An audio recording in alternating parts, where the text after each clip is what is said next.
सciatica के मरीज को किस किस चीज़ का ख्याल रखना चाहिए, ये बहुत ज़रूरी है। क्योंकि जहाँ वो इलाज अपना करवा रहा है, परहेज़ कर रहा है, बाकी चीज़ों को मैनेज कर रहा है, वहाँ उसकी बॉडी की मूवमेंट्स कैसी होनी चाहिए, क्या करना है, क्या नहीं करना, ये बहुत इंपॉर्टेंट फैक्टर है ताकि वो अपनी सेहत की तरफ वापस आ सके। सciatica में जो काम आपको करने हैं उसमें ये है कि आपको जेंटल वॉक करनी है, आपको बिल्कुल बेड पे नहीं लगना। आपको हल्की-फुल्की वॉक जो आपके डॉक्टर ने रिकमेंड की होगी वो आपको लाज़मी करनी है। और ये रिकमेंडेशन अमूमन होती हैं पेशेंट की सेवेरिटी के साथ, यानी केस कितना सवेयर है, बहुत ज़्यादा पेन है तो डेफिनेटली हम रिकमेंड नहीं करते, लेकिन जैसे-जैसे चीज़ें बेहतर होती हैं वैसे-वैसे हम ये रिकमेंड करते हैं कि आपने जेंटल मूवमेंट अपनी वॉक रखनी है। उसके बाद दूसरी इम्पॉर्टेंट चीज़ होती है कि आपका जो आपका पेल्विक एरिया है और आपकी जो लोअर बॉडी है या लेग टांगे हैं, इनकी कुछ स्पेसिफिक एक्सरसाइजेज या इनकी स्ट्रेचिंग, लेकिन ये रिकमेंडेड होती हैं, आपने खुद से कुछ नहीं करना, जैसे डॉक्टर आपको बताएंगे आपने वो ही करना है। इसके अलावा ये कि अगर आप बैठते हैं, आपकी सिटिंग जॉब है तो कुछ टाइम के लिए आप बैठ रहे हैं लंबा टाइम, तो उसमें आपने लंबा टाइम मुसलसल बैठना नहीं, कोशिश करें कि थोड़ी देर के दरमियान में उठें, हल्की सी एक वॉक करें, चाहे अपने टेबल पे खड़े खड़े कोई काम कर लें, लेकिन आपने अपनी मूवमेंट चेंज करनी है। चौथी इंपॉर्टेंट चीज़ है कि आपने अपना पोस्चर का बहुत ख्याल रखना है। अगर आपकी चेयर सॉफ्ट नहीं है तो उसको कुछ उसकी उसकी कंफर्ट देखें, आपकी बैक पे कंफर्ट आना चाहिए, आपकी बैक को सपोर्ट मिलना चाहिए, आपकी जहाँ फिटिंग है, जहाँ आप बैठ रहे हैं वो बहुत कंफर्टेबल होनी चाहिए ताकि आपकी जो थकावट है वो बहरहाल कम से कम हो।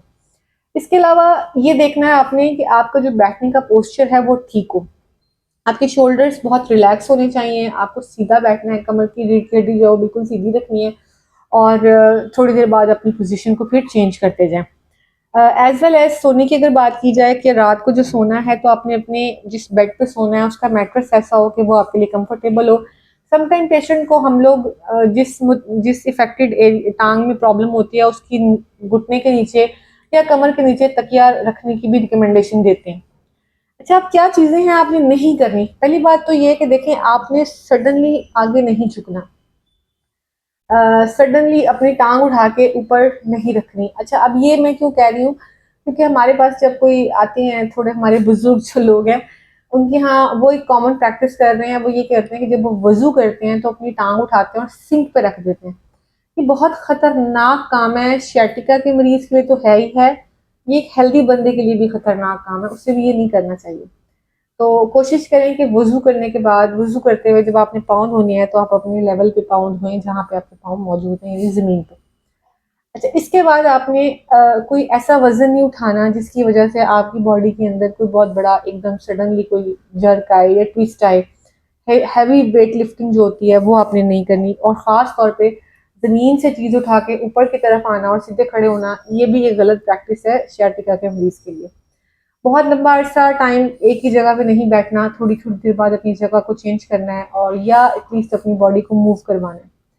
इसके अलावा आपने कोई ऐसी एक्टिविटीज़ नहीं करनी जो बहुत हाई इम्पैक्ट हो, मतलब जंपिंग नहीं करनी, आपने दौड़ना नहीं है। स्पोर्ट्स की एक्टिविटीज़ अगर आप कर रहे हैं तो उसमें ये होगा कि आपकी तकलीफ बढ़ जाएगी। तो जो भी रिकमेंडेड टाइम है या जो भी रिकमेंडेड वे है उसके मुताबिक आप अपने स्पोर्ट्स बंद करने हैं, बाद में शुरू कर लीजिएगा जब आप ठीक हो जाएंगे।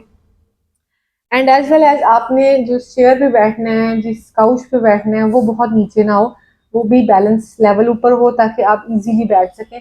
बिल्कुल ज़मीन पे बैठने वाले जो काउचेस हैं जो नियर टू ज़मीन है, वो उस पर बैठना मुश्किल होता है और sciatica के मरीज के लिए वो ज़्यादा पेनफुल हो सकता है। Thank you.